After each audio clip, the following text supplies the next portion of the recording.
Hey guys, happy Tuesday. Time for another episode of Day in the Life of Vintage Classic Specialist. So, guys, I have had one hell of a 24 hours. So let me tell you about what happened here, and take this as a warning to pretty much everyone out there.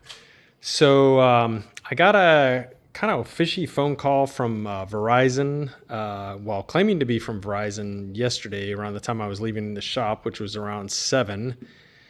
And I made the mistake of giving them an access code, which Verizon, and I know that this was from Verizon, that Verizon texted me. I gave the person on the phone the authorization number or whatever, which it says right there in the text, don't give this to anyone, but I questioned him about it, and he explained why it was okay, and it was at the end of a 12-hour day here in the shop. And so anyway, he claimed that somebody had bought some iPhones on my account, and he needed me to give him that authorization to cancel those purchases. So yeah, I fell for it. And so anyway, they took my cell phone number, and they basically took control of it, of the number, not my actual physical phone. They took my number and they basically like transferred it to some other carrier and started using it. And apparently they probably also found my social security number and stuff on the dark web. And next thing I know, around, 7:45 or so last night, I start getting emails from, Discovery card being approved, which I didn't apply for. And there must have been in all about 5 or 6 different accounts that were put on my name in a very short period of time. And I really was having a hard time accessing anything, because normally you access those things through your phone and they send you an authorization, like two-factor authorization or authentication. Couldn't do that because I didn't have my phone number. And so, yeah, I was up till like 1 a.m. last night working on this, and then finally got to the point where there was nothing more I could do because customer service at various places wasn't open. So got up at about 6:30, 6 o'clock this morning and hit the ground running again. Finally on the phone for a couple hours with Verizon, and they were able to get my phone number back, which made me very happy. And they, especially since they told me it could be up to 30 days to sort of claw my phone number back from these scammers who, essentially stole it from me. They got it back in like hours. I was blown away. In the meantime, they had given me a temporary phone number, and I was able to put that on my phone and use it. But it's like all my customers, all my potential customers, the website, everything has the number on it that I've been using. I've had this number since 2008. And so you can imagine how I don't know how dismal that would seem to have all of a sudden this brand new number that nobody knows, and I'm trying to run a business here out of that phone number. And then I've got these, credit cards, and then I start seeing these purchases, and anyway, complete disaster. So I guess word to the wise is, be very careful out there. There are people out there who want to steal your information and use it to, their own financial gain. So be very careful talking to anyone and giving anyone any information from your phone company or anyone else. And luckily, I do have like a credit monitoring service, and so they were helpful. And they told me how to lock my credit with the 3 main agencies. And so, yeah, everyone was very helpful. But at the end of the day, I spent almost pretty much a full day minus the 5 hours that I slept trying to resolve this thing. Anyway, so yeah, be careful, guys. This can happen to me. It can happen to anyone. I think I'm like a reasonably intelligent guy. I don't even know what those quotes mean right now because I'm so freaking tired and mentally exhausted. But my point being, I think I'm like a reasonably intelligent guy, and I fell right into it, And so yeah, I was taken advantage of. So anyway, that's been my last 24 hours. So I just came into the shop at, I don't know, like 4 to try and take care of a couple things. I think I've mostly got the this disaster under control with my identity and stuff. So here I am at the shop, and mentally and emotionally pretty exhausted right now. I showed you guys that yesterday. But I just wanted to show you again because it looks amazing and I'm very excited. I'm going to order the tires for it probably tomorrow now. I was going to do it today and they're going to look amazing. Anyway, so what happened here other than me being at home trying to rescue my identity?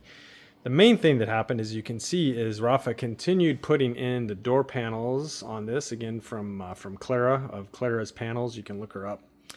Yeah, they look amazing. Just the color and everything on these is so good. Rafa did have to get in and do some trimming on this one where it goes around the fuse box. I don't know if there's something particular about this bus versus the pattern that she made it off.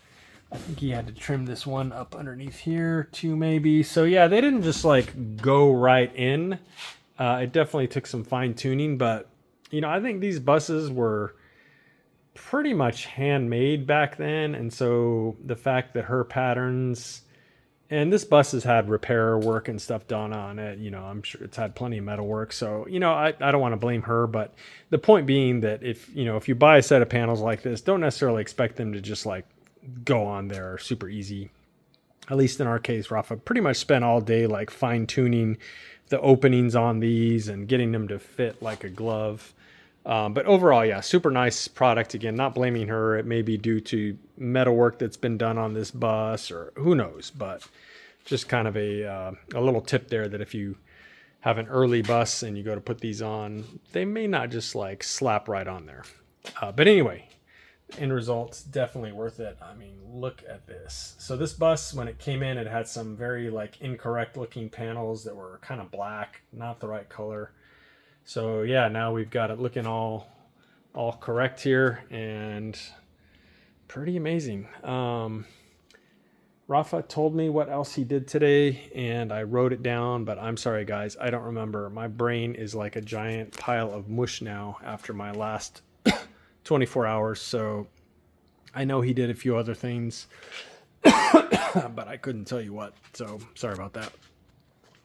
As far as me, when I finally came in and I had a bunch of phone calls and stuff I had to make, the only thing I really did of any consequence was I went ahead and pulled the beam out the rest of the way on this car, disassembled it and then pulled it out. So I pulled off the torsion arms, pulled the steering box off and then dropped the beam itself.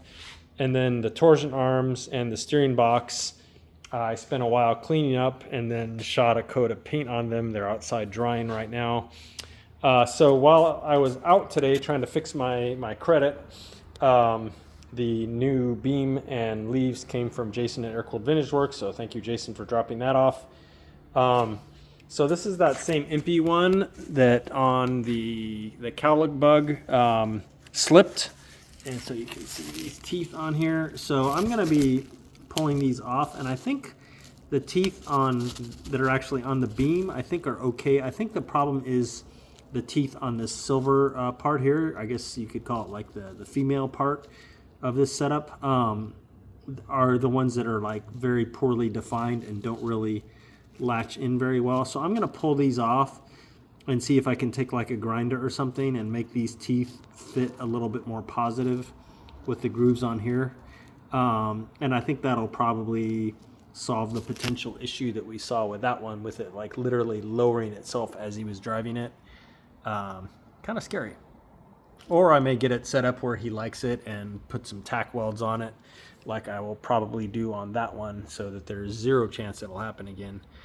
But anyway, yeah, other than finishing pulling the beam here and cleaning and painting the parts, that's pretty much all I was able to accomplish when I finally came in at about 4. So, and again, I'm wiped out right now. I'm gonna go home, crack open a cold one, and I don't know, maybe go to bed early or watch something on TV, try and take my mind off all this stuff.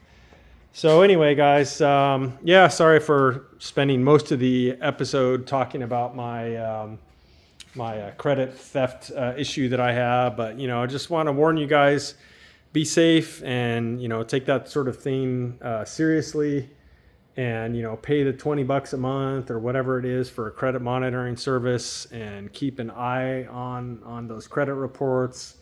And just be safe with your passwords and PINs. And if somebody calls you, know who you're talking to as far as giving out any information, all that stuff. So yeah, definitely a lot of lessons learned there for me.